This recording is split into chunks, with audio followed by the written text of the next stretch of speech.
"Excuse me, sir. We need you to move right now." The voice cut through the early afternoon air at Gate Bravo 12 of Phoenix Airport, like a cold blade, just as Jordan Miles leaned back into seat 1. A fastened his seatbelt and exhaled after 3 exhausting days of negotiations. Brooke Evans, the chief flight attendant, 33 years old, stood as straight as a ruler, her smile smooth and polished, but her eyes were not.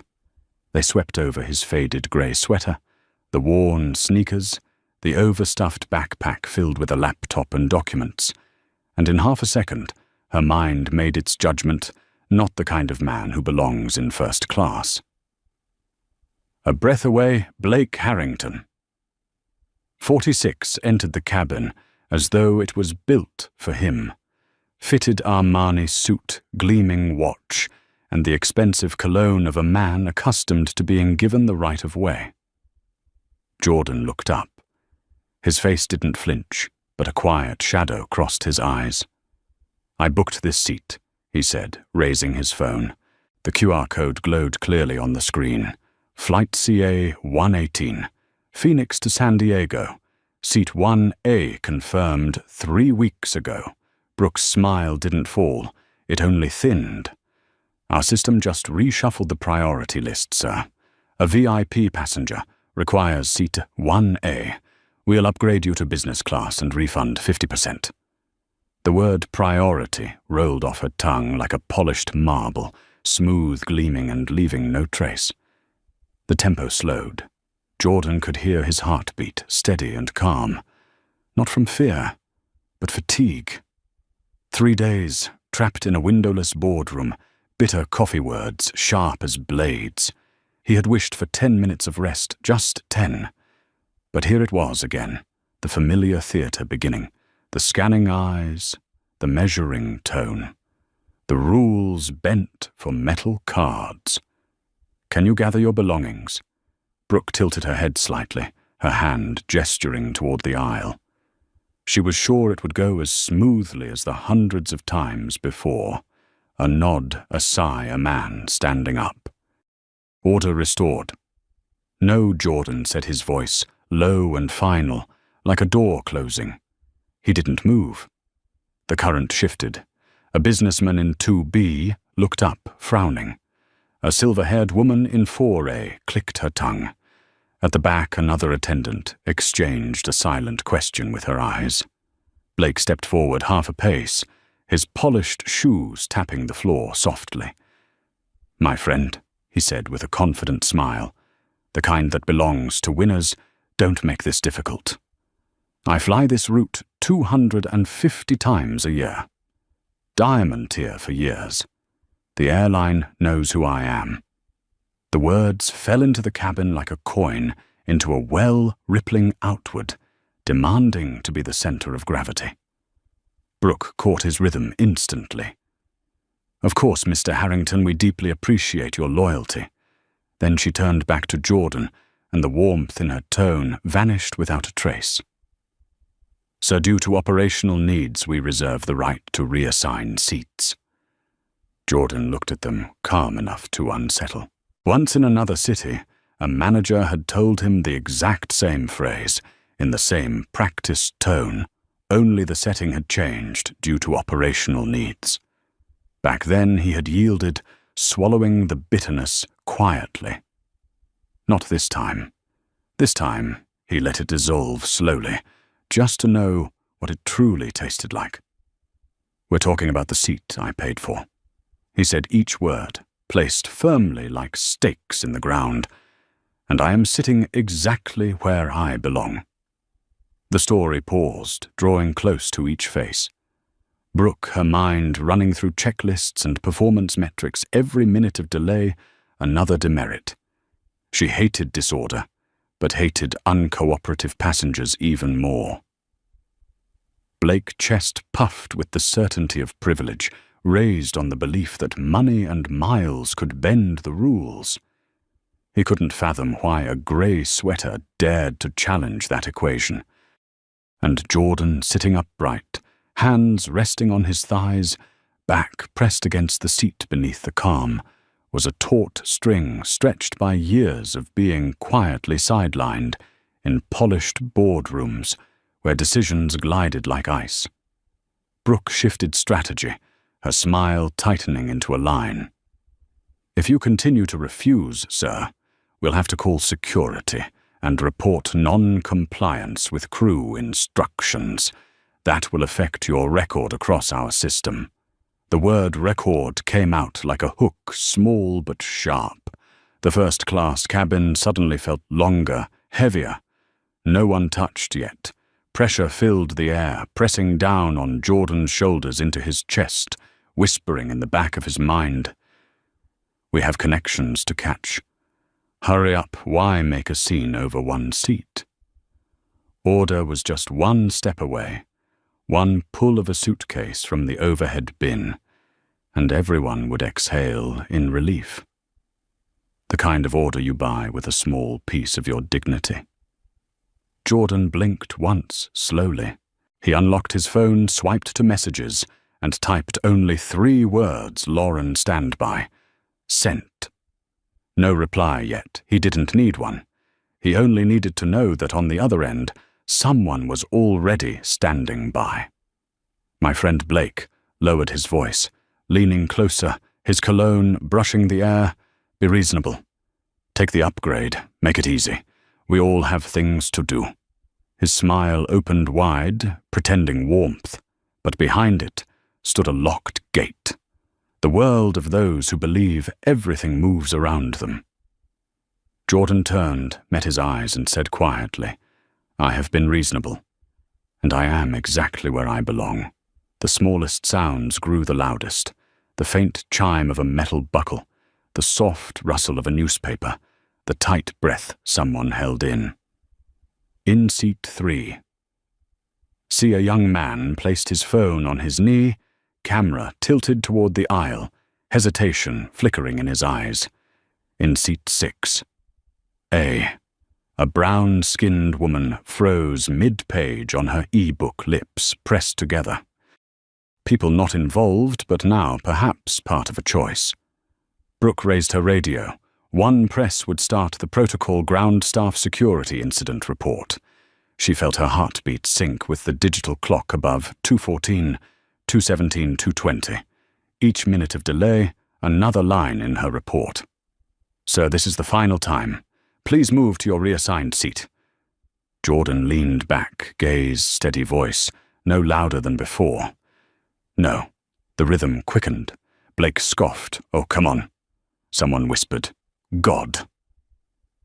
At the front curtain, a shadow moved, a glimpse of eyes peering in from the galley. The cabin shrank into a small stage, every spotlight fixed on one man in a grey sweater, who decided to stay seated. And then, as with every storm before it breaks, silence arrived. Inside it, everyone heard their own reflection. Brooke heard her KPI clock ticking, her supervisor's voice, asking why the delay, and her own whisper, pleading, "Don't lose control." Blake heard the footsteps of his past, the lounge doors swinging open, the sound of wine being poured, seat 1.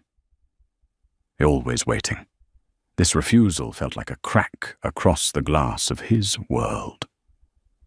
Jordan heard something else, his father's voice, long ago. "You don't need to raise your voice to stand firm. You just need to stand firm." So he did. He sat. Simply. Like an anchor dropped in still water. Brooke lowered the radio halfway, looking at him one last time, searching for softness, an apology, a way to exit this scene with everyone's pride intact. None came. Only those dark, steady eyes, calm to the point of defiance. She swallowed hard and pressed the button. The static of the internal channel sparked like the first flicker of a flame. The cabin swayed slightly. Someone shifted a suitcase, slid in the overhead bin. Flight CA. 118 still stood motionless in Phoenix, while time stretched forward without it. People think a seat is just a place to sit, but sometimes it's a line, On one side lies convenience, on the other dignity. Jordan said nothing more. He turned his phone face down on his thigh, resting his hand over it, as if guarding a small secret. Outside the window, sunlight slid across the airplane's white surface, painting a thin, golden line. Inside, every gaze locked on seat 1A, where a single decision had just fixed the course of the entire cabin. Soon there would be footsteps, firm and heavy. There would be words sharp as nails. There would be people eager to end this scene by dragging someone out of frame. But here right now there was a rare silence, the silence of a man who refused to just give in, who refused to make it easy, who refused to say we'll deal with it later. That silence somehow carried farther than any sound. And at the end of the cabin, the door was about to open. The cabin door opened with a dry snap. 2 security officers stepped in their shoes, thudding against the thick carpet with a low, warning rhythm. First class collectively held its breath. A few passengers leaned into the aisle trying to see what was happening. Others pretended to read their newspapers, but their eyes never left the man seated in 1A Jordan Miles. Thomas Greer appeared right behind them. He was 50 solidly built, his dark blue suit catching the light with every movement. The way he walked said he was not used to being refused. Radio in hand, he wore the training perfect smile, courteous, yet cold. Brooke Evans exhaled in relief, certain this would be over soon. "What's the situation?" Brooke Thomas asked, short and urgent. "So this passenger," she hesitated, then continued, "has refused to comply with a priority reassignment." Thomas didn't look at her, just scanned the cabin. His gaze slid past Blake. Harrington caught a smug nod, then settled on Jordan. Shoes, jeans, sweater phone on his thigh. He looked, then gave a small nod, as if finishing a report whose outcome he already knew. Sir Thomas said, "You're delaying the boarding process. If you do not cooperate, we will have to ask security to escort you off the aircraft." His voice was even, each word dropping into the air like a stone. Jordan looked up. "On what grounds?" "We have the right to reassign seats due to operational needs. You were offered an upgrade and a refund. That is the airline's goodwill." Jordan answered slowly and clearly, "I don't need goodwill. I need fairness." Behind him, Blake let out a thin, knife-edged laugh. "Come on, man. Don't make a show of this. You're slowing everyone down over a seat." Jordan turned, meeting Blake's eyes. "A seat doesn't matter, right?" he said quietly, but loud enough for the forward rows to hear. "Unless it's the seat someone tells you you don't deserve." A beat of silence fell. Even Brooke faltered, her fingers tightening around the radio. Thomas did not care for silence. He stepped closer, leaning on the authority of his title. "I will say this once more, Mr. Miles. If you don't cooperate, you will be removed from this aircraft and cited for a violation that will affect your passenger record across our system." Jordan checked his watch. 2:18 in the afternoon. He unlocked his phone and typed quickly. "To Lauren Park, subject, CA118. Review all contract terms with Constellation Air, especially the cooperation breach section and the ethical responsibility clause. Prepare a direct line to the CEO, Richard Coleman." He sent it, then looked up, his tone still level. "I'm staying in this seat." Thomas blew out a sharp breath and turned to Brooke. "Call security." Just then, a low, gravelly voice rose from 3C. "Hold on." Everyone turned. Andre Whittaker, in a checked shirt and a sharply cut face, held up his phone. "I'm recording all of this." Brooke's eyes widened. "So filming is not permitted in the cabin." Andre didn't lower his phone. "I'm a paying passenger. I have the right to document what happens when someone is being treated unfairly." Thomas swung toward him, his voice rising a notch. "You are obstructing staff in the performance of their duties." "What duties exactly?" Andre shot back, eyes steady. "Forcibly removing a person from the seat he legally holds. Then say the valid reason out loud, so everyone can hear it." A ripple of murmurs spread down the cabin. A middle-aged woman in 4A spoke up. "He bought the ticket, didn't he? Why kick him out?" Thomas clenched his jaw. "This is not your concern." "Oh, it is all of ours now," Andre said, slow and clear. The words flipped a switch. More phones rose quietly. Screens lit like a string of beacons. The cool blue of camera light washed over Thomas's face as if he were being examined by his own actions. Sir Jordan said, voice soft but weighted, "You're attempting to remove a calm passenger with a valid ticket. Everything you do now will be documented." Thomas pulled out his phone. "Call operations," he murmured to Brooke. "I don't want this scene getting out." But it was already too late. The cabin we fee was live. Andre had gone live. The headline was simple: "Man forced from first-class seat despite valid ticket." Views began to climb, 10, 100, 1,000. Brooke's radio crackled. Gate control asking reason for delay. She answered under her breath, "Passenger issue in progress." No one on board knew that back in Constellation Air's office in Dallas, the internal monitoring system had flagged an unusual delay at Gate Bravo 12. A small invisible line of data had just begun to thread its way into a vast machine. Thomas leaned down toward Jordan, voice a hiss. "Who do you think you are?" Jordan met his eyes. "The man who paid for this seat." For a moment, Thomas froze. Something in that gaze held him, stripped the script from his tongue. Pride yanked him back into character, authority, policy, dominance. "Fine," he said, "you're banned from flying Constellation Air system-wide." A sharp gasp came from somewhere. Brooke's eyes flew wide, but before she could speak, Jordan answered, light as air. "I wasn't planning to fly with you again." The line wasn't loud, but it landed everywhere. A few passengers nodded. Andre kept filming. Somewhere online, a viewer whispered, "He's right." The two security officers approached. The older one, Sergeant Reynolds, checked the ticket and passport, then turned to Thomas. "Everything is valid. He has the right to remain. Without a safety concern, we cannot force a removal." Thomas's jaw bunched. "We have the right to reassign. Not with a confirmed ticket and boarding pass like this." Reynolds cut in. "I won't do that." The air thickened. Brooke looked to Thomas. Blake scowled.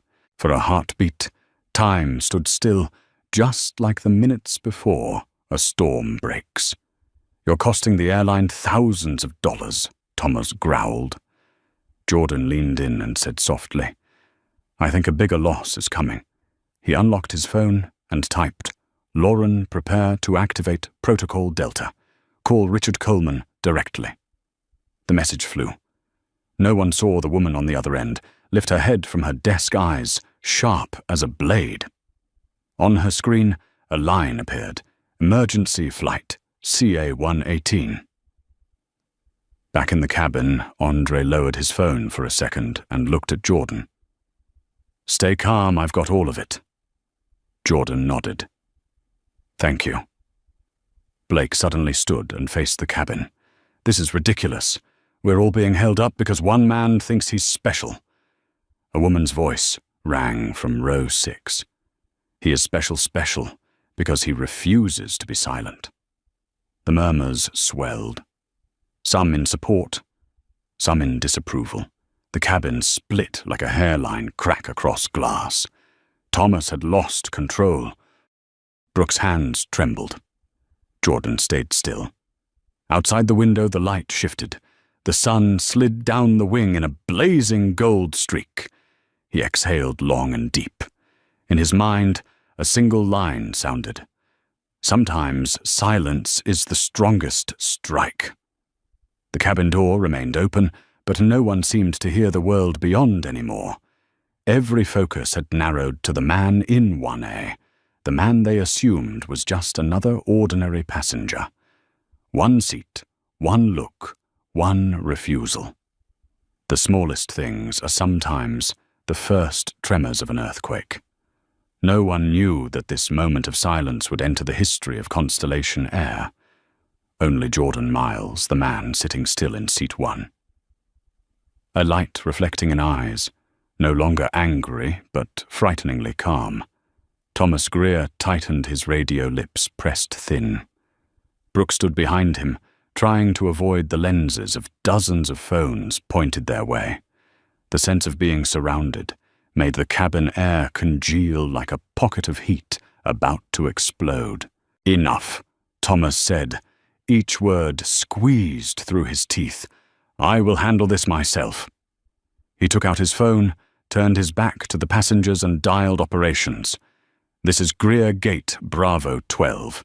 We have a non-compliant passenger requesting support." He did not finish the sentence. His screen flashed.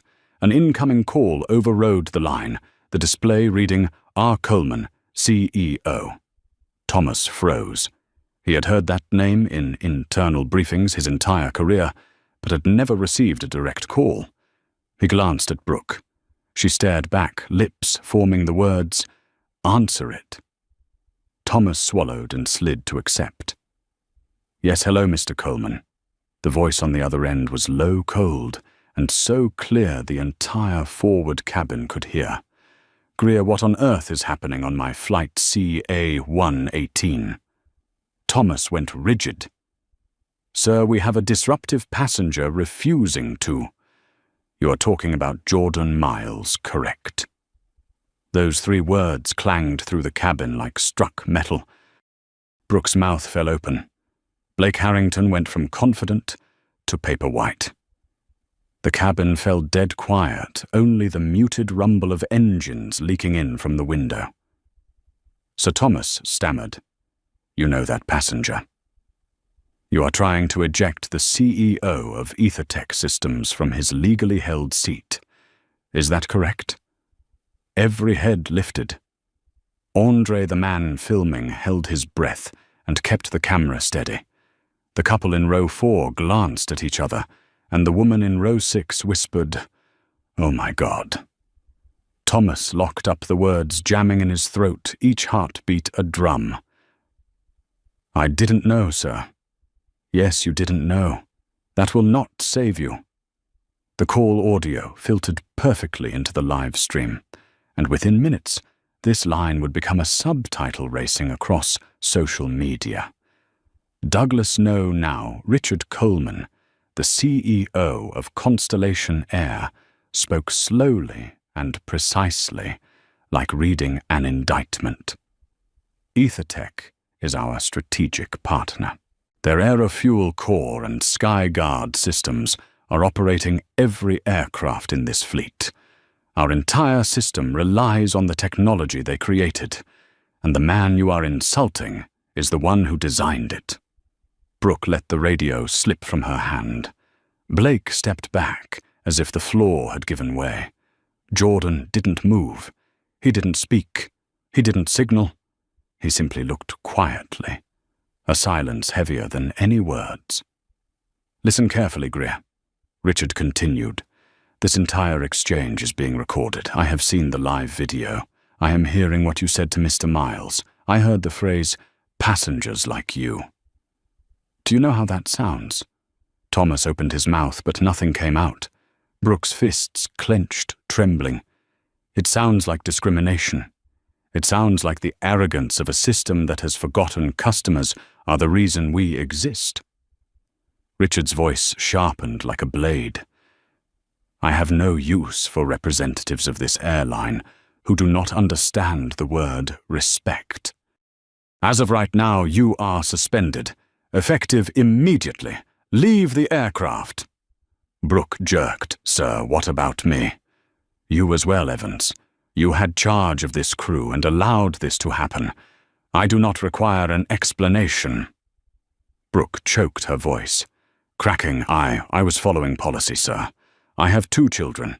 Then you should have thought of them before deciding someone did not deserve the seat he paid for." The air turned to lead. Security stood frozen, unsure what to do. Blake looked around for cover, but every gaze now held only contempt. Mr. Coleman Thomas pleaded, "Please give me a chance. The chance has passed. Greer." "Mr. Miles does not need to lift a finger. This video already has hundreds of thousands of views. I will not let my airline drown in that storm because of your ego." First class filled with muffled sobs. Brooke covered her face. Thomas bowed his head. Richard paused, then spoke slowly, voice hard as a gavel. "Greer Evans, you are terminated immediately. Security escort them off the aircraft." A wave of noise broke loose. Passengers filmed some crying, some laughing. Andre kept recording, hands shaking.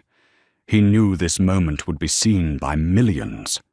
Blake suddenly shoved himself into the scene, his voice climbing with panic. "What about me? I am just a VIP. I have rights, Blake Harrington," Richard said flatly. "Your diamond status is revoked permanently. Legal will investigate your mileage fraud over the past 3 years.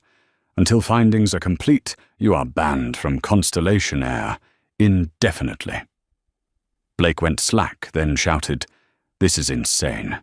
I have the right." "You used to think so. Now you do not." Richard hung up. Only the hollow end tone remained. Brooke and Thomas were escorted out without a word. Blake struggled, then was pulled along. When the cabin door sealed, the space erupted in applause. Not raucous cheering, but firm rolling claps, each beat a declaration that the order was being rewritten. Jordan remained seated. He did not smile. He did not nod. He stared into the space ahead. In his eyes, the warm cabin lights flickered into 2 halos, one of exhaustion, one of resolve. Andre stepped closer, camera still in hand. "Mr. Miles," he said softly, "thank you for not staying silent." Jordan inclined his head. "Thank you for filming." "What are you going to do next?" Andre asked, barely above a whisper. Jordan stood and pulled down his carry-on. What I should have done the moment they spoke the first word. He stepped out of the cabin, footsteps light yet ringing like a clean cut. Beyond the concourse blazed with gold sunlight. He unlocked his phone and typed quickly, "Lauren, execute Protocol Delta. Terminate all contracts with Constellation Air, effective at midnight tonight." On the other end, the reply arrived almost at once. "Confirmation. EtherTech will send contract termination notice within 60 minutes. Jordan pocketed the phone and walked on without looking back. Behind him, shutters clicked, voices called, and phones buzzed like an oncoming tide. The video was spreading. Views were climbing by the second. He did not turn around. He knew this moment, the moment a dismissed person stood up, no longer belonged to him alone. It now belonged to everyone who had ever been told they did not deserve. A jet slid past the glass, its engines thundering. Jordan looked up. Light flared in his eyes like fire. That afternoon, the Phoenix sky burned bright, and the aviation industry did not yet know that only hours later, a collapse would begin.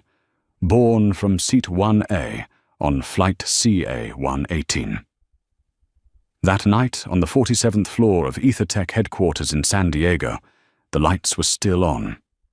Lauren Park, Vice President of Legal Affairs, stood before a wall of screens, cold blue light washing across her sharp face. On one of them, the words "Protocol Delta Initiated" glowed brightly as streams of data began leaving the central servers. One click and the domino began to fall. At Constellation Air's Operations Center in Dallas, The aero-fuel core system suddenly flashed an error. The green charts turned yellow, then red. The overnight engineers thought it was a software glitch, but when they tried to log in, a message appeared: "Access revoked, contract terminated." "What the hell is this?" one of them shouted. "Is the system locked?" No one answered because they all received the same email from EtherTech under contract clause 14.2. All access and technical support for Constellation Air are terminated, effective 23:59 tonight. Beneath it, a single line of signature: Jordan Miles, CEO, EtherTech Systems. 2 in the morning. Thomas Greer lay on a couch in a rented apartment in Dallas. The television flickered with breaking news. The video from flight CA-118 had spread like wildfire. The headline read, "Black CEO removed from first-class seat 3 hours later. Airline paralyzed." Images of Jordan sitting quietly in seat. 1A. Eyes unreadable filled every news segment, talk show, and social feed. Thomas gripped his whiskey glass, his throat closing. He had believed what happened at the airport was just a minor incident. Now the entire world was watching that minor incident become the moral test of an entire industry. In the next room, Brooke Evans couldn't sleep. She was staring at her termination letter, guilt crushing her. Her 2 children had called and asked, "Mum, why are people saying you're bad?" She didn't know how to answer.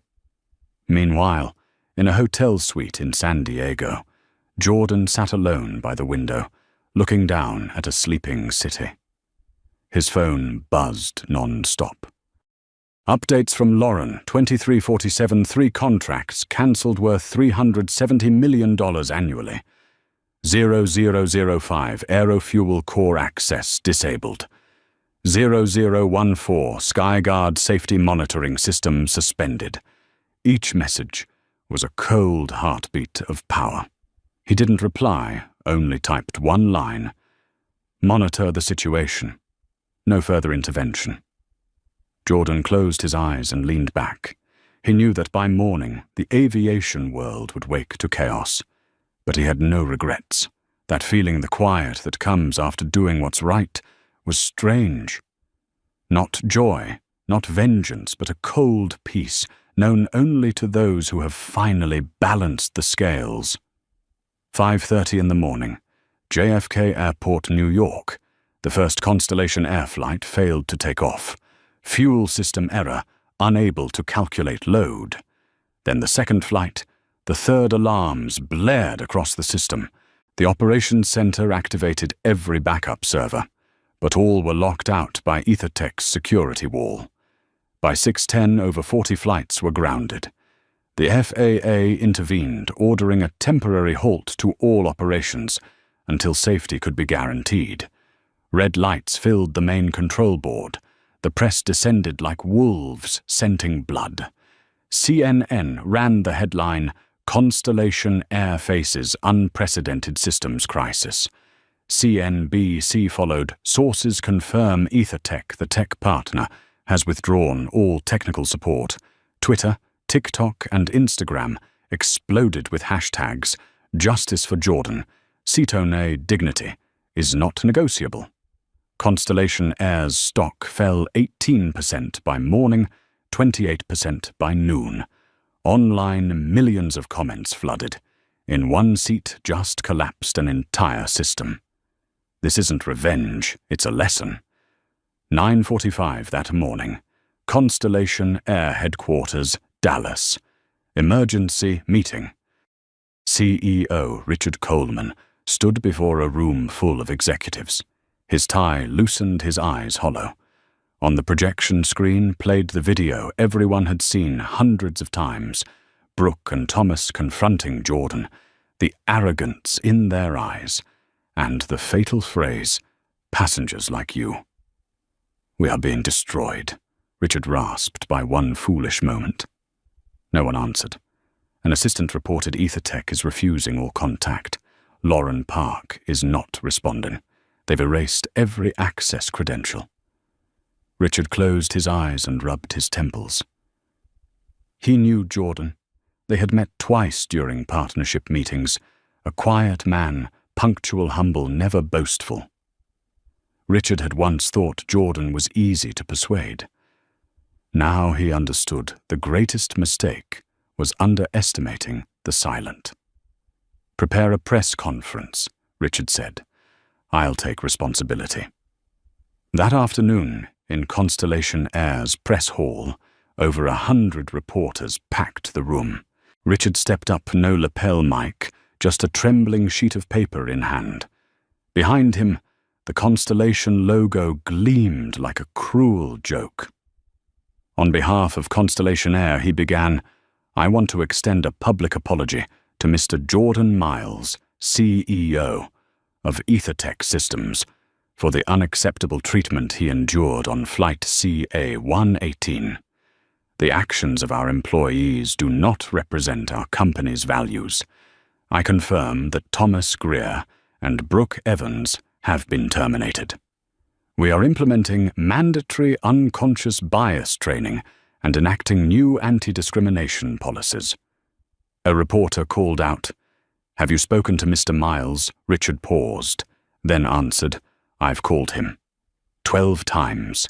He hasn't responded." The room erupted with flashes and camera clicks. Another voice shouted, "Is it true?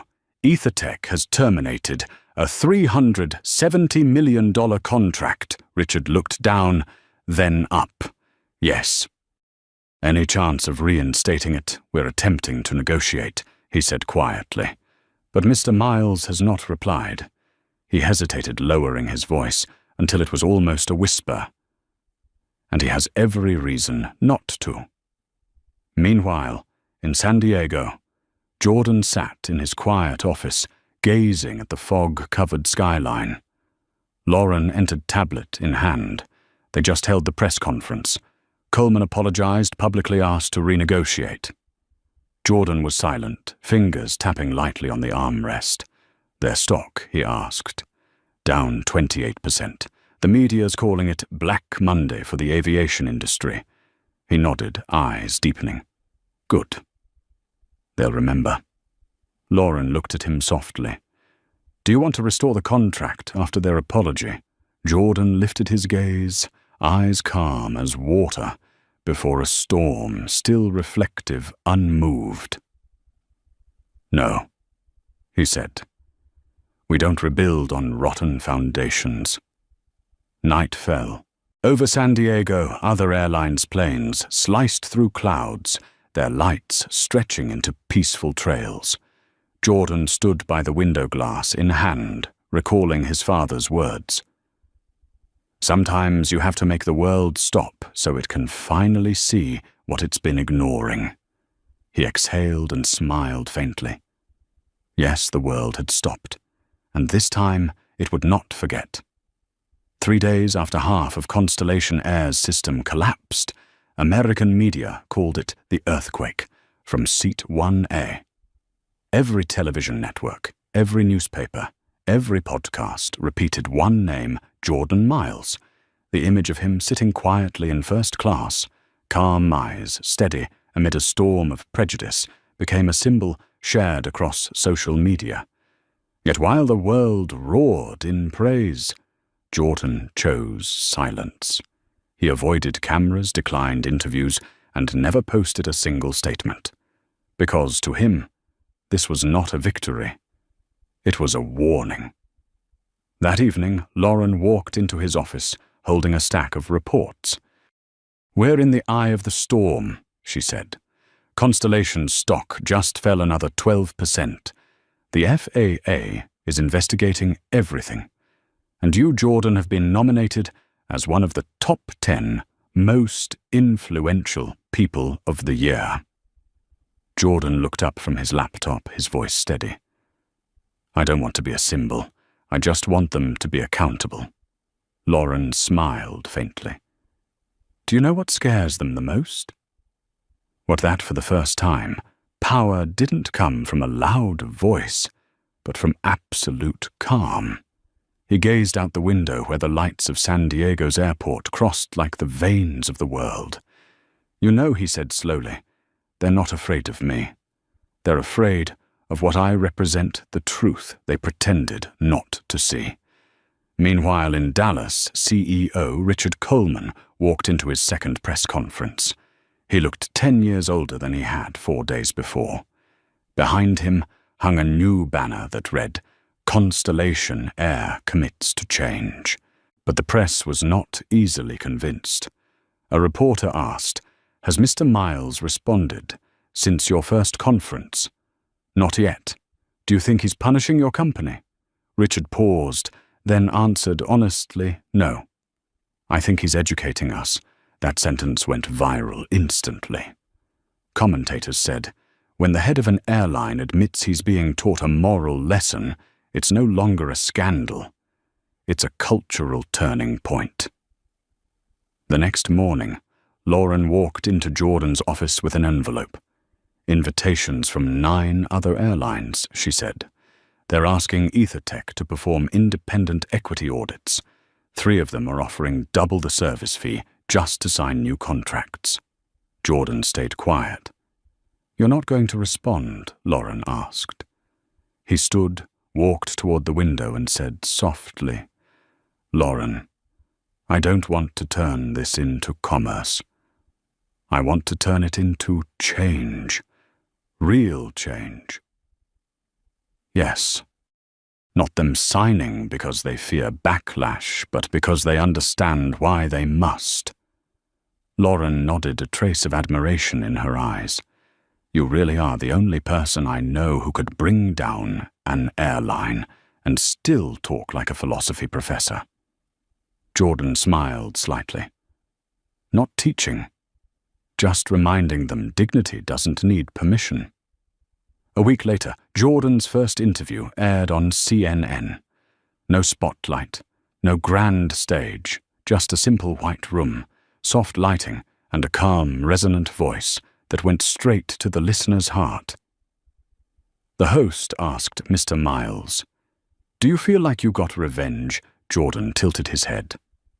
"If I wanted revenge, I would have done it the moment they disrespected me. But I waited. Because I didn't want them to lose, I wanted them to see. See what that prejudice doesn't just hurt others, it destroys the system that harbors it."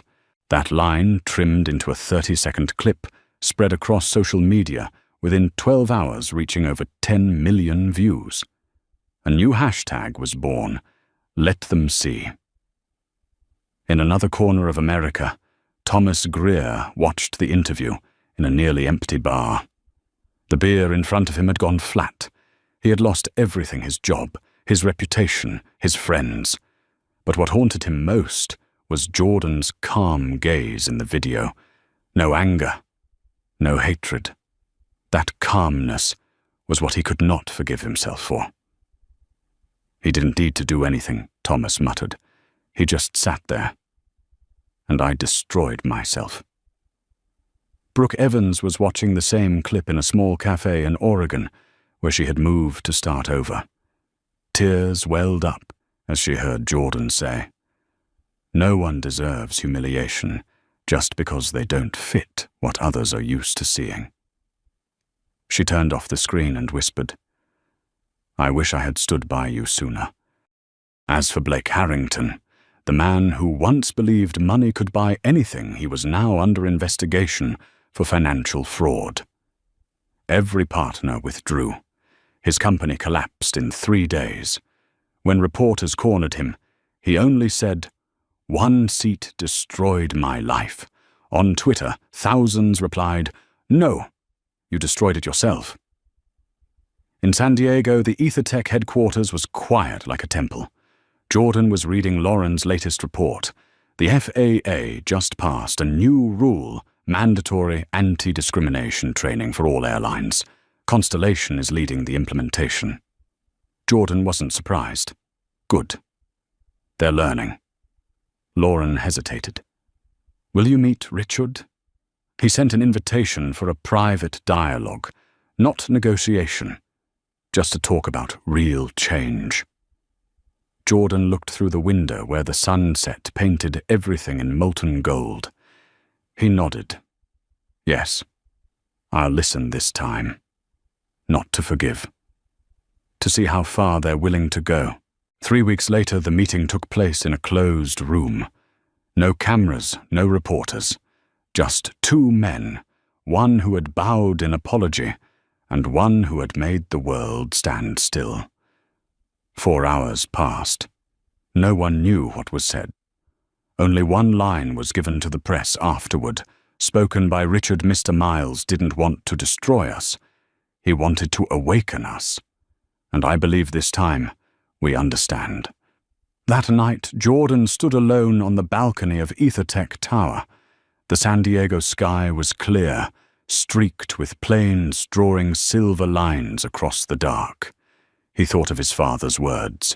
You don't have to shout to be heard. You just have to say what's right and stand still, long enough for the world to quiet down. Jordan smiled faintly. He had done exactly that. Not with power, not with revenge, but with resolve, with faith that justice doesn't need to scream to be heard. Beneath that sky, where new flights once again cut through the clouds, the world had changed, all because of one man, one seat, and one refusal to move. And from that night on, no one called him the victim of Flight CA-118 anymore. They called him by another name, the man who made the sky stop. 3 weeks had passed since what the press called Black Monday. The skies had returned to their rhythm. Flights once again lifted from the runway's engines, roaring into the dawn. But deep within the American aviation industry, nothing was the same. On the top floor of EtherTech headquarters, Jordan Miles stood before the vast glass wall, looking down at San Diego, bathed in early sunlight. The reflection on the glass cut across his face, tracing lines of both resolve and fatigue. In his hand, a cup of cold coffee. Outside, a Constellation airplane rose into the sky, bearing a new logo, soft blue instead of a red, and a new slogan, "Every passenger matters," a promise born from collapse. Lauren Park entered quietly, her steps as light as the morning breeze. "You're up early." Jordan turned and gave a rare small smile. Couldn't sleep. Some storms leave echoes that never stop. She placed a folder on the desk. "This is the report from the FAA and Department of Transportation meeting. Constellation has approved every reform you proposed. They're establishing the Committee for Equality and Fair Environment, with EtherTech serving as independent oversight." Jordan skimmed through and nodded, and the meeting with Richard Coleman Lauren spoke slowly. "He's changed, truly." I saw remorse in his eyes, not fear of losing a contract, fear of losing his soul. Jordan was silent, a flicker of contemplation in his gaze. "We'll monitor quarterly. If they slip back into old habits, I won't hesitate to end it." Lauren studied him, realizing in that moment the enormous weight he carried. From a man humiliated in first class, he had become a symbol for millions who suffered in silence. But power often came hand in hand with solitude. "You know," she said softly, "people think you were born to lead, but I think you were born to awaken." Jordan smiled faintly. "Awakening is the world's job, Lauren. I just knock on the door." At the same time, in Dallas, Richard Coleman was filming a new campaign for the airline. No power suits, no hollow marketing lines. He sat before the camera and spoke with a quiet, steady voice. "We once believed good service meant providing comfort. But what people truly need isn't comfort, it's respect. That day, we hurt one man. In return, he showed us the value of dignity, something you can't buy, can't beg for, only live worthy of." The video aired during prime time. No music, no effects. just an honest apology and an earnest gaze. Across America, people watched in silence. In a small cafe in Portland, Brooke Evans watched with tears streaming down her hand. She had changed her name, started over now, working for a non-profit supporting single mothers. When she heard Richard speak of dignity, she whispered to herself, "Yes, I lost mine when I thought following procedure made me innocent." She typed a message to Jordan, unsure if he'd ever read it. "I don't ask for forgiveness. I just want you to know that because of you, I've taught my daughter that no one is too small to do what's right." The message went unanswered, but for her that silence was enough. At an aviation conference in New York, Andre Whitaker, the man who filmed history, was invited to speak. He recounted the moment. His hands trembled as he lifted the phone, but he pressed record anyway. "I didn't know I was capturing history. I just thought if I didn't, no one would believe it happened." The room erupted in applause. Andre smiled, eyes glinting with conviction. "We live in an age where one tap can topple an empire or save a soul. Let's choose to use it for what's right." That night, Lauren sent Jordan a link. He opened it, an article from The Atlantic titled, "When Justice is Silent: The Story of Jordan Miles."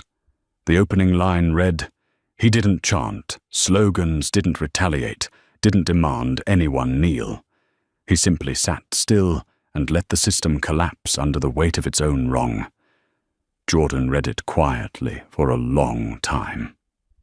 Then he opened LinkedIn, where millions waited for each word he wrote. He typed slowly, as if writing to himself, "I don't want praise. I just want a world where no one has to fight to be treated like a human being. Justice doesn't need noise. Sometimes it only needs one person who refuses to stand when told to leave." Within 2 hours, the post had over 3 million shares. No arguments, no debates. Just a calm wave of comments. "I've been through that. Thank you for not staying silent. I'll remember dignity is not negotiable." That same night at Los Angeles Airport, a young black girl about 12 boarded a Constellation Air flight with her mother. A new flight attendant knelt slightly and smiled. "Welcome aboard, both of you. Let me know if you need anything." The girl looked surprised, turned to her mother and whispered, "Mum, why are they so nice?" Her mother smiled gently. "Because one man taught them how to see." A month later, Richard Coleman visited EtherTech headquarters. No press, no contracts, just a private meeting between 2 men. Richard entered slowly, and Jordan met him with a firm handshake. For a few seconds, neither spoke. Then Richard said, "I didn't come to ask for the contract back. I came to ask, how do I make sure I never become that man in the video again?" Jordan looked at him for a long moment. "Start by listening. Not to reply, but to understand. And after that, then teach others to do the same." Richard nodded. "We're doing that, and I'll keep doing it until respect no longer needs to be taught." Jordan's gaze softened. "If you keep that promise, then your failure that day won't be meaningless." That night, after Richard left, Jordan stepped onto the balcony. The ocean breeze brushed through his hair. Below the city glowed streets, weaving together like the circuitry of humanity, tangled, flawed, yet still functioning. He recalled every moment, the scornful eyes, the mocking laughter, the threats and the applause that followed, all of it forming one long chain from humiliation to awakening. He closed his eyes and whispered to himself, "Justice doesn't always shout. Sometimes it only needs someone steady enough to stay silent at the right moment." In the distance, a plane took off, leaving a streak of light cutting across the night sky. Jordan watched it rise, a small smile curling on his lips. A smile not of triumph, but of peace, because he knew from that day on every flight that left the ground carried a lesson about respect, about dignity, and about the man who once sat quietly in seat 1A and made the entire world learn to see itself again. The morning in San Diego wore a soft grey mist. The Ethertech office was quiet, filled only with the faint tapping of keyboards and the rhythmic drip of a coffee machine. Jordan Miles sat inside a glass-walled meeting room, a presentation glowing on the screen before him. But his mind was elsewhere, drifting back to a single moment, the moment he heard Brooke Evans say the words, "Passengers like you." A sentence so small, yet powerful enough to burst open the door of prejudice he had spent a lifetime trying to keep closed. Lauren Park entered, holding a thin folder. "Today's the day they sign officially," she said. "Constellation will become the first airline with an independent equality supervisor, appointed by Ethertech." Jordan raised an eyebrow. "And they agreed to include the ethics clause in the contract," Lauren smiled. "All of it. They even asked permission to use the CA 118 incident as part of their internal training program. Coleman signed it himself." Jordan leaned back, gazing toward the window. Outside, the sky looked like a sheet of silver glass reflecting the morning sun. "It's strange," he said sometimes. "What forces a system to change isn't policy, but a strike to its conscience." Lauren looked at him with a hint of tenderness. "You still think about that day a lot, don't you?" Jordan nodded softly. "You know, I can't forget that moment of silence, when I said no for the last time, and everything just stopped. I realized then there are small refusals strong enough to shift the axis of the world." She smiled. "People call that courage." He shook his head. "No, I call it exhaustion. When people are tired of bowing, that's when they finally stand straight." That same day, at Constellation's headquarters in Dallas, Richard Coleman walked into the boardroom, the same room where he had once commanded, judged and signed billion-dollar deals. Now a small plaque hung on the wall, Board of Integrity. Around the table sat new directors, younger, more diverse, many women, many people of color. Richard began in a calm voice. 3 months ago, we lost nearly 1/3 of this company's value because of what we thought was a small mistake. But it wasn't an incident. It was the result of how we treated people for years. He paused, looking straight into the camera recording the online session. "We won't run from this lesson. We'll turn it into our compass." For a moment, silence filled the room. Then applause broke out, unified, sincere. Richard inhaled deeply, feeling light for the first time in months. In his mind, he could still see Jordan Miles, the man who didn't shout, didn't fight for dominance, but simply sat still, forcing an entire system to face itself in the mirror. That afternoon, Jordan received a call. Richard's voice came through the speaker, calm but heavy. "I just wanted to say thank you, Miles. Without you, I'd never have realized I was steering a blind ship." Jordan said nothing, listening to the faint wind on the other end. Richard continued, "I'm not apologizing for the lost contract money comes back eventually. I'm apologizing for forcing you to use power to teach us humanity." "You don't have to say it," Jordan interrupted gently. "What matters is that you understand." "I do," Richard exhaled.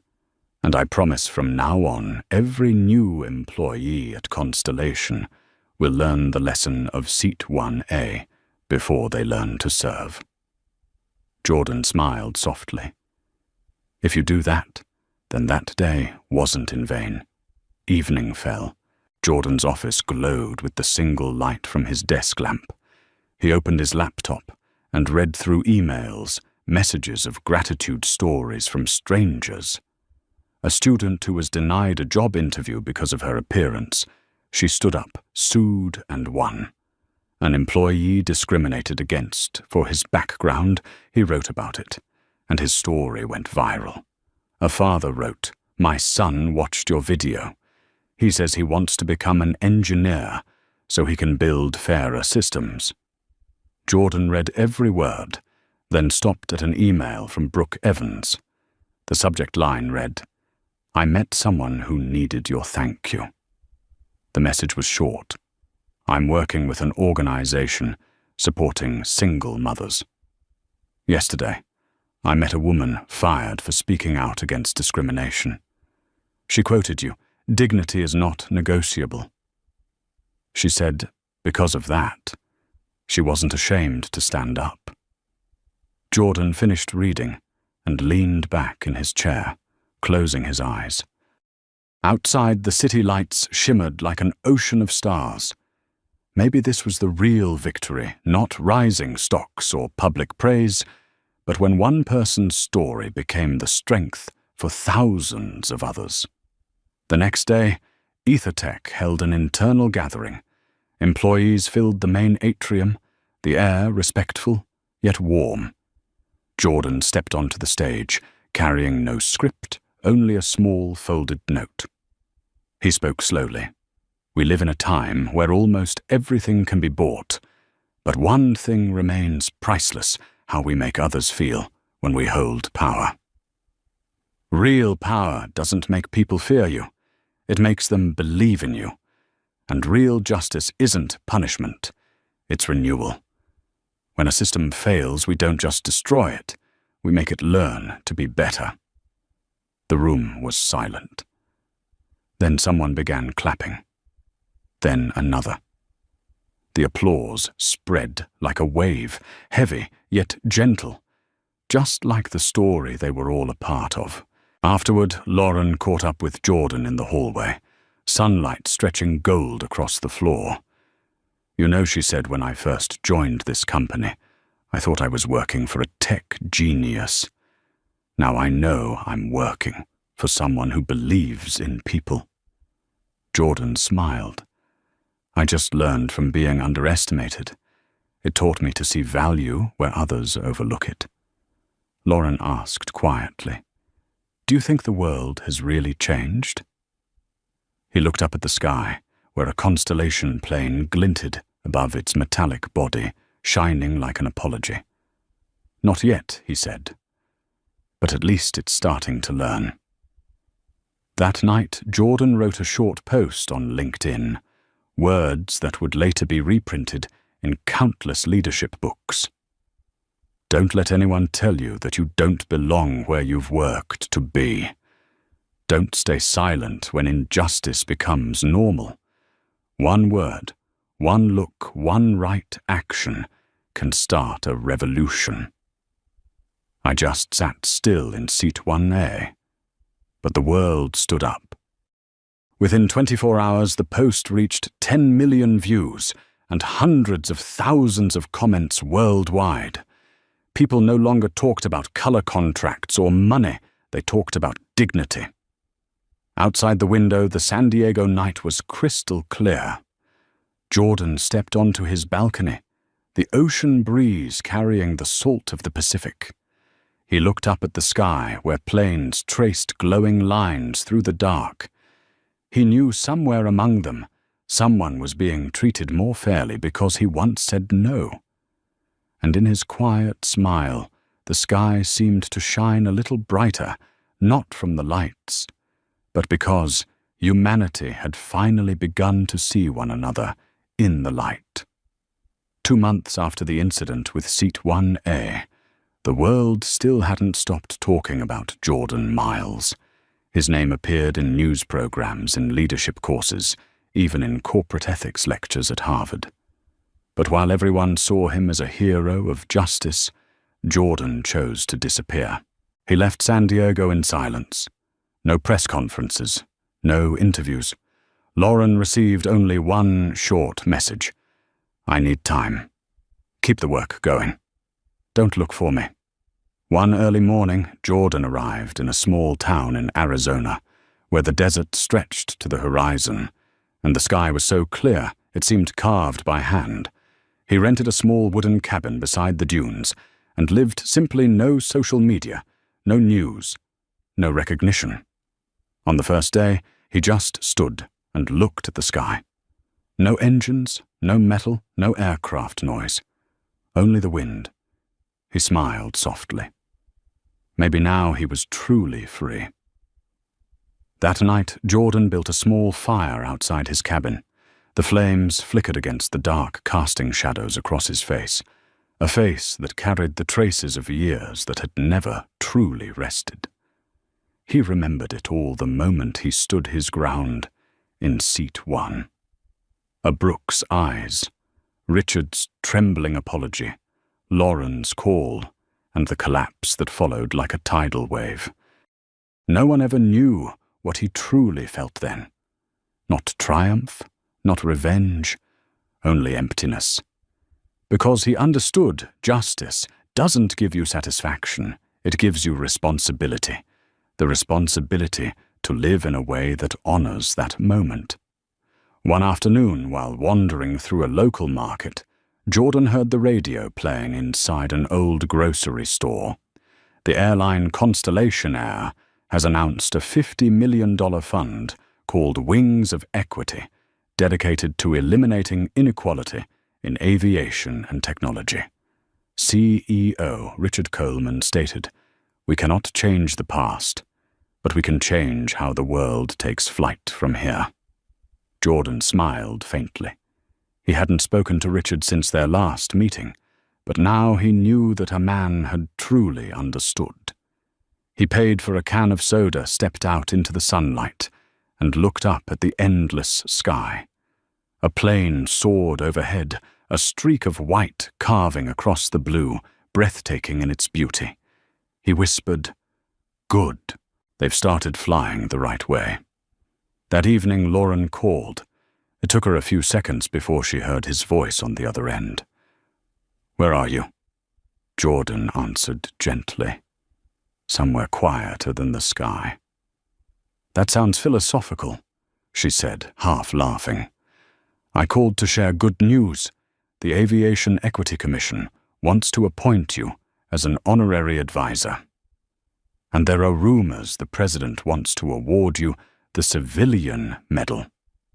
Jordan chuckled softly, the sound carried away by the wind. "I don't need medals, Lauren. I just need the world to remember that lesson longer than the lifespan of a headline." Lauren's voice softened. "And will you come back? EtherTech is preparing a new project, Skylink, a humanitarian tracking system for relief aircraft. They need you." Jordan stayed silent for a long moment, then spoke in a voice as calm as the desert breeze. "I'll come back. But not for recognition. I'll come back to continue." 3 weeks later, Jordan returned to San Diego. EtherTech welcomed him, not with ceremonies, but with a hallway lined with posters, each one bearing his words, "Dignity is not negotiable." Below every poster was a handwritten note and a signature. "Thank you for teaching us how to see each other." He walked slowly through the hallway, his throat tightening. Lauren met him at his office door. "Welcome back, Mr. Miles." He smiled, eyes soft. "Thank you, Ms. Park. Still the one keeping me grounded." She smiled back. "And you're the reason we dare to fly." On the day of the signing with the FAA, the press crowded the hall. Richard Coleman stood beside Jordan on stage, his face bright yet humble. He spoke before hundreds of reporters. "Today we sign not just to manage the skies, but to preserve humanity in every flight. And let me be clear, the man standing beside me is not an adversary. He is the one who saved us from ourselves." Jordan shook his hand, his smile gentle but firm. He didn't make a speech, only said one quiet line: "Justice doesn't need noise. It only needs those who are willing to listen." The room erupted in applause. Someone in the audience began to cry. That night, Jordan drove to San Diego Airport. He didn't fly, he just wanted to watch the planes take off. One after another they lifted from the runway, streaks of light cutting across the night sky. In each glowing trail, he saw his own journey, a man who had once been told he didn't belong now, watching the whole world belong to what he believed in. Near the fence, a little boy sat beside his father, pointing to the sky. "Dad, is it true that because of that man, everyone gets treated better now?" The father nodded. "Yes. He's not a pilot, but he changed the way the world flies." Jordan heard it, lowered his head, and smiled quietly. Back home, he opened his laptop and began writing the closing lines of his upcoming speech for the Global Leadership Summit, the theme, Power and Humanity. "I once thought justice was victory, but then I learned real justice is awakening, when those who were wrong recognize the value of what is right and choose to change themselves. I don't want to be remembered as a symbol. I want to be proof that even one small word, one silent act can shake an entire system." He paused, then typed the final line short, but holding the soul of his journey. Don't wait for power to do what's right. Do what's right, and redefine what power means. He pressed save. The screen dimmed, reflecting his face, peaceful, wiser, serene. Outside, a plane glided across the city, its silver contrail like a signature across the sky. Jordan looked up, his eyes following it. And in that light, the man once forced from seat one smiled. He no longer needed to fly to touch the sky, because now the sky itself had learned to bow before the dignity of humankind. 6 months after the incident, summer returned to San Diego. The sky was high and clear, just like the day Jordan first boarded that fateful flight, but this time the world was different. At the International Convention Center, he had been invited to speak at the Global Forum on Leadership and Corporate Ethics. The hall held more than 2,000 people yet. When Jordan stepped onto the stage, the air fell into an uncanny silence. He didn't read from the prepared speech. He simply held the microphone, looked around, and spoke in a calm, warm voice. "I was once asked to leave a seat I had paid for, not because of a system error, but because of a look. But in that moment, I understood true strength isn't about where we are allowed to sit, but about choosing not to stand when someone tells us we don't deserve to be there." He paused, his eyes sweeping across the audience, where Richard Coleman, Lauren Park, and countless other leaders sat in stillness.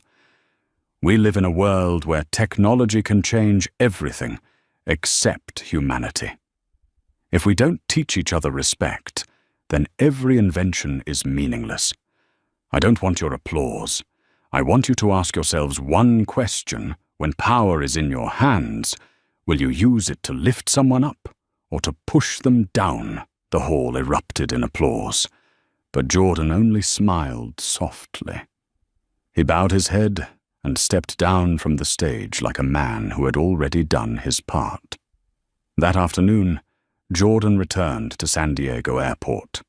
He sat alone in the lounge with no luggage and no ticket. He just wanted to watch the planes take off, the same planes he had once stopped, now soaring stronger than ever.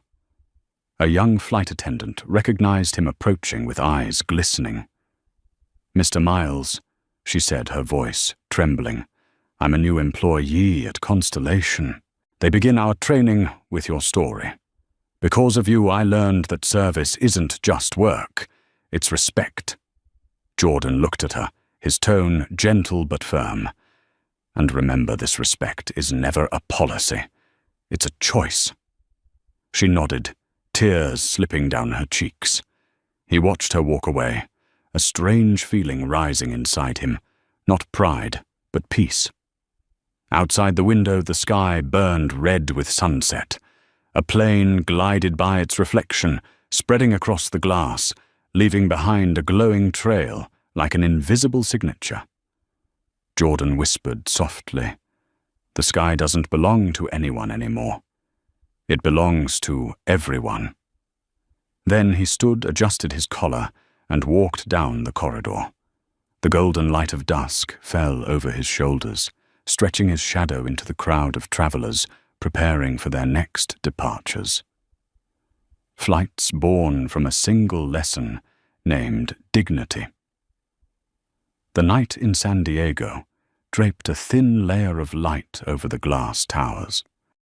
Jordan Miles sat at his desk, the warm glow of a yellow lamp softening his face, calm yet deep. On the screen were hundreds of emails, thank you notes, invitations, words of gratitude from people he had never met. Lauren Park walked in, carrying one last folder. "This is the final report for the Wings of Equity Fund," she said. "We've awarded more than 300 scholarships to aviation students, especially those who once felt excluded." Jordan nodded, smiling. "Good. That's the kind of flight I always wanted to see." Lauren took a seat across from him, her voice slowing. "You know, sometimes I wonder if that day you had stood up, things might have been easier for you, but the world would have been a much darker place." Jordan was silent. His eyes drifted toward the window, where a plane was taking off its trail, slicing across the night sky. "Sometimes," he said quietly, "the cost of not standing is loneliness. But the cost of bowing is losing yourself." Lauren smiled softly, saying nothing. They sat in silence together, listening to the faint sound of waves in the distance and the hum of engines rising from the airport. Suddenly, Jordan's phone buzzed. A notification appeared on the screen. "FAA confirms the Code of Ethics and Equality in Aviation has been officially approved." He looked at the words for a long moment, then nodded slowly. "At last," he said, "the sky has learned how to be ashamed." Lauren laughed through her tears. "And it's learned how to be grateful too." Jordan closed his laptop gently and stood. "Tomorrow I'll fly again, not to live, but to remind myself that freedom isn't a privilege. It's a right for everyone." He stepped onto the balcony. The ocean breeze brushed past, carrying the salt and warmth of a city that had changed. In the distance, the airport lights blinked like man-made stars. He lifted his gaze, whispering as if speaking to the sky itself. "Fly high, but never forget to bow before human dignity." A plane ascended, cutting through the clouds, leaving behind a glowing trail, like a promise written across the heavens. Jordan Miles watched it rise, eyes glimmering, and smiled not a smile of victory, but of beginning. Because from that night on, the sky was no longer a place where people fought to sit higher, but a place where everyone could be seen and respected just the same. From the perspective of an expert in ethics and leadership culture, the journey of Jordan Miles is not merely the story of a first-class seat, but a mirror reflecting how the world operates between power and dignity. He never needed to shout to prove his worth. He only had to stay silent long enough for the truth to speak for itself. Because in the end, justice is not about punishment, but about the moment when people recognize what is right and choose to change on their own. In an era where prejudice can disguise itself as procedure, Jordan reminds us that respect does not require laws, only hearts wide enough to see one another. If you believe this world needs more people who have the courage to stand still for what is right, then, like this video, to spread that message and subscribe to the channel so you don't miss more stories where dignity comes first. And before you leave, share your belief in one short but powerful phrase. Hold your dignity.